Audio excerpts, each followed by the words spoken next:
Narcissists are very huge in the aspect of being hypocritical. He'll say one thing and he'll do another. He'll tell you you're not allowed to do this and he'll go out and do it. He'll cheat on you 20 times, but he'll break up with you as soon as you cheat. This whole piece of these polar opposites, the narcissist will say, hey, one thing and do the exact opposite. Do as I say and not as I do. How many red flags can you identify inside of your relationship today? We've done a couple different videos on red flags, and I want to show you 7 particular ones that I've identified that for me and for people that I work with oftentimes are very triggering. Triggering to the fact of once you see them and once you hear them and once you understand them, you will start to see them all the time in your relationship. But I want you to consider, have you been able to even identify red flags? The majority of time someone gets in a toxic relationship, they ignore the red flags. You did this at the beginning of your relationship. You saw different things, different issues that you're like, it doesn't really feel right. It doesn't really make sense. Why would he respond that way? Why would he act that way? But you excuse it away. You said it's not that big of a deal. You just kind of move past it, brush it under the rug, move past it. He's having a bad day. That's just not him. Maybe that's just issues with his family. Like there's multiple things and multiple excuses and stories that you told yourself just to be able to move past this. But then you got to the place where you realize that the red flags that you were seeing wasn't just 1 or 2, but it was a whole field of them. Like it was a massive area of red flags that had been calling out to and trying to make you see and understand the red flags in the relationship. Now it's hard because once you start to see them, you'll start to beat yourself up. You'll start to look at yourself and be like, now that I've taken the rose-colored glasses off and I see all the red flags around me, how could I be so stupid? And I want you to pause for a moment and give yourself grace, because you can't judge yourself in the past based on knowledge you have in the present. It just doesn't work that way. Like you don't beat yourself up because you didn't know algebra when you were 3. Why? Because you didn't have the knowledge, the training, the learned aspect of it at that age. You don't do that, but you're going to do that inside the narcissistic relationship. You'll see a red flag years after or months after and then be like, oh, I'm so stupid. What? You didn't know. Give yourself some grace. Take a pause and give yourself some grace inside of it. So you might identify with some of these 7 that we're going to talk through today. And when you do, and when you feel this tendency to beat yourself up, pause. Give yourself some grace and understand you didn't know what you didn't know. There was other reasons why you might have discounted it. There was different pieces of worth or value or identity or boundaries that were already broken or that were already fractured. And as a result, you let this person in. Now, let's step into 7 of them. 7 of them particularly. I'm pulling some of the information here from Psychopath Free. It's a fantastic book. If you haven't already read it, pick it up. Would love to be able to help you with this. If you haven't seen some of our books, some of the journals that we have, we've got From Fantasy to Reality, and we also have From Regret to Gratitude, trying to be able to help change your mindset from the toxic relationship. You can pick all of these up on Amazon, so feel free to be able to check those out. Let's talk about the 7 red flags of a narcissist. Number 1, and probably one of the biggest one that I hear on a day-to-day basis, is gaslighting and crazy making. Gaslighting, where the narcissist is trying to change your current reality, trying to shift what you're currently feeling, what you're currently thinking, what you're currently seeing. The whole aspect here of gaslighting is not just lying. It's not just telling you a lie, but it's taking it to a whole nother level. It's trying to make you feel crazy for what you even believe, what you even see, what you even hear. It's taking it to a whole nother level. Gaslight came from a movie back in the 40s, 50s, 60s, I don't remember. It came back, an older movie, black and white movie, and this piece of gaslight. And the idea was there was this gaslight flickering in the house, and a husband tried to make the wife feel crazy. Like, that's not true. That's not real. So this is where the term kind of originated from, this idea of gaslighting, trying to convince someone that what they were perceiving, their reality, wasn't actually real. What you're seeing today is not real. Like, this shirt is actually purple. It's not aqua, blue, whatever color you want to identify with. Okay, so I need you to understand this is the aspect where the narcissist wants to shift your perspective of reality. This is one of the biggest red flags. You see something and he says, no, that's not what happened.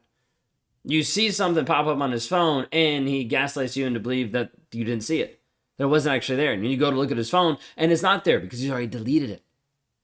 This is a piece that you need to understand. Narcissists will do this oftentimes. They will gaslight and they will try to make you feel crazy on purpose. Because if he can gaslight you and make you feel crazy, you're going to spend more and more time trying to figure it out, more and more time sticking around, more and more time trying to justify what they're projecting, what they're putting onto you. All right, so that's number one. Number two is the ultimate hypocrite. Narcissists are very huge in the aspect of being hypocritical. He'll say one thing and he'll do another. He'll tell you you're not allowed to do this, and he'll go out and do it. He'll cheat on you 20 times, but he'll break up with you as soon as you cheat. This whole piece of these polar opposites, the narcissist will say, hey, one thing and do the exact opposite. Do as I say and not as I do. The narcissist has extremely high expectations for fidelity, respect, and adoration. After the idealization phase, they will give you none of these back to you. They will cheat, lie, criticize, and manipulate, but you're expected to remain perfect. Otherwise, you will promptly be replaced and deemed unstable. This whole aspect of you have to actually match up to what I want you to do. Unrealized expectations. The whole piece of do as I say, not as I do. This is where a lot of times narcissists will continue to move the bar. Like raise it up and say, hey, this is where I want you to be. And you're like, okay. And then you get to that. And he's like, oh, no, just kidding. That's not where you actually need to be. I was just saying that was the first step to here. Oh, okay, let me work harder. Oh, yeah, and it always keeps moving. Because he's always going to be hypocritical about what he's saying, what he's doing, how he's coming across. So when you see a guy that's being hypocritical, his words don't match up his actions, giant red flag here. So just acknowledge this. Whatever he says and whatever he does, if it doesn't match up, if what he says to you of this is how you're supposed to live and he does the exact opposite, doesn't match up, giant red flag. Because there's bigger things going on there than just the surface of, oh, I forgot, and oh, there's a lot of different pieces there. Giant red flag. Okay, so please hear that. All right, the third one that we're going to bring up. You find yourself explaining the basic elements of human respect to a full-grown man. This is interesting because you wouldn't think of this as a narcissistic trait, and I'm not saying it is. I'm saying it's a red flag, right? So inside this piece is I need you to understand there's this red flag here of having to explain something. Not just anything, but basic feelings, basic emotions. Normal people understand fundamentally concepts like honesty and kindness. Narcissists often appear to be childlike and innocent. Don't let the mask fool you, okay? No adult should even be told how he or she is making other people feel. Now, this is the part where people are like, but he's just emotionally immature. He had this abuse growing up. He had all these things. And you start projecting and making your own stories that the narcissist is like, sweet, keep those stories coming because I'll keep milking them and using them to keep abusing you. When you have to explain something to a narcissist, you're explaining common decency. You're telling him, hey, that is unkind. You're treating me like an inconvenience. You're hurting me with the words that you're saying.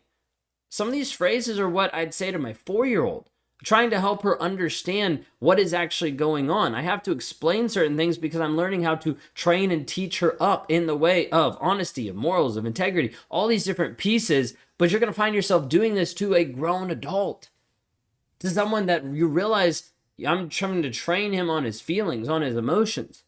The problem is you're not the first one. It's not like, oh, you were the first person and you are the one that's going to save him. Stop believing that lie. It is a lie. And you're going to continue to stay longer and longer because you feel like you're the one that's going to magically fix him when he's had his entire life and no one's been able to fix him because guess what? No one can. He's the only one that can change his fate. He's the only one that can change the direction he's actually going to go if he's willing to be honest. All right, let's move on to the next one. We're going to run out of time really fast here. All right, so number 5, I think. 5? Yep. Nope. 4. Yep, we're going to move on. Okay. You find yourself playing detective. It's never happened in any other relationship, but suddenly you're investigating the person you once trusted unconditionally. If they're active on Facebook, you start scrolling back years on their posts, on their albums. Same with their ex. You're seeking answers to a feeling you can't quite explain. There will be this gut, this piece inside of you that's like, I have to research something. Do you know how many people I talk to that they're like, I have never looked at a guy's phone before, but I just felt like I had to. I feel awful. But when I did, I found out all these women that he's texting to. Yeah, because you had to play detective because you knew something was wrong. Your gut knew something was wrong, and then you found the proof. This is just what it is. You'll see this. So this is a giant red flag. If you're playing detective in your relationship, you have no trust in your relationship. If you have no trust in your relationship, I hate to break it to you, but you have no relationship. You can't have a relationship without trust. At that point, you're just two people passing in the night. Like there's actually no relationship, no foundation there. All right, next one. You feel on edge around this person, but you still want them to like you. You find yourself writing off most of their questionable behavior as accident or insensitive because you're in constant competition with others for their attention and praise. They don't seem to care when you leave their side. They just easily move on to the next source of energy. How many of you have been in this spot where I know this person is not good for me, but you still want them? I know that I shouldn't be with them, but the phone rings and you're like, oh, yes, he's ringing. So you get off the phone and you're like, I can't believe I talked to him. I shouldn't have done this. Like this is the worst thing ever. This is the piece of a trauma bond. This is the piece of being addicted to a toxic person. And until we change the thought process, you'll always have it. You will develop this addiction and it will go so deep that you will be stuck forever. Next one, compares you to everyone else in his life. He compares you to ex-lovers, friends, family members, and your eventual replacement. When idealizing, he's going to make you feel special by telling you how much better you are than those people. When devaluing, he's going to use those comparisons to make you feel jealous and inferior. It always just switches and flip-flops. He uses the things that he likes about you, and he's like, oh, I like this about you. Good attribute, good attribute, good attribute. Oh, yep, now I found someone else. Hey, all those things I liked about you, yeah, no, that's actually a detriment, detriment, detriment. It's just an easy way to do it. It's not because he did like or he didn't like. It's actually just an easy thing to do. Like you're really kind and affectionate, and then as a result, he calls you clingy. And so it's just an easy thing to do. It's not because he cared about you or he didn't care about you. Not because he liked that or he didn't like that. He just used something. He used X, Y, and Z. You like the color blue, and he's like, that's amazing. I love the color blue. And then he finds a new supply that likes green. He's like, yeah, I hate blue. I can't believe you ever talked to. Silly example, but this is what the narcissist uses. He just uses data, just information to be able to control and manipulate you. Last one, okay? Pity parties and sympathy stories. His bad behavior always has sob story roots.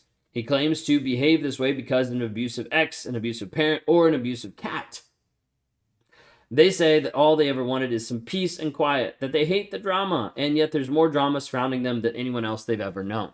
Sounds like a covert narcissist, just a little bit more detail there. But inside of this, there's always a piece of the reason why I respond this way.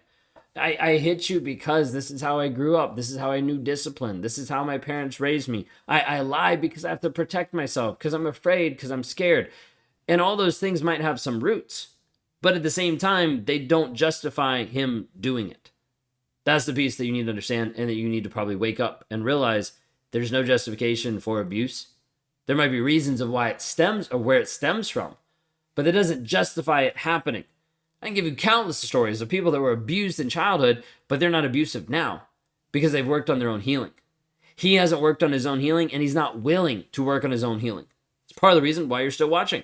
Because of the simple fact that he keeps claiming that he's going to change, or he doesn't care about change, or he's not even going to therapy. So as a result, you're clinging on to this piece of hope. There is none. Because as a result, he doesn't care about himself, and he doesn't care about you. He doesn't care about the relationship, and you're holding on for a long period of time. So where are you at inside of this conversation? Like inside of us looking at this place of red flags with a narcissist, how many are you identifying? How many are you seeing for you? If you're seeing some, you might want to start checking this out.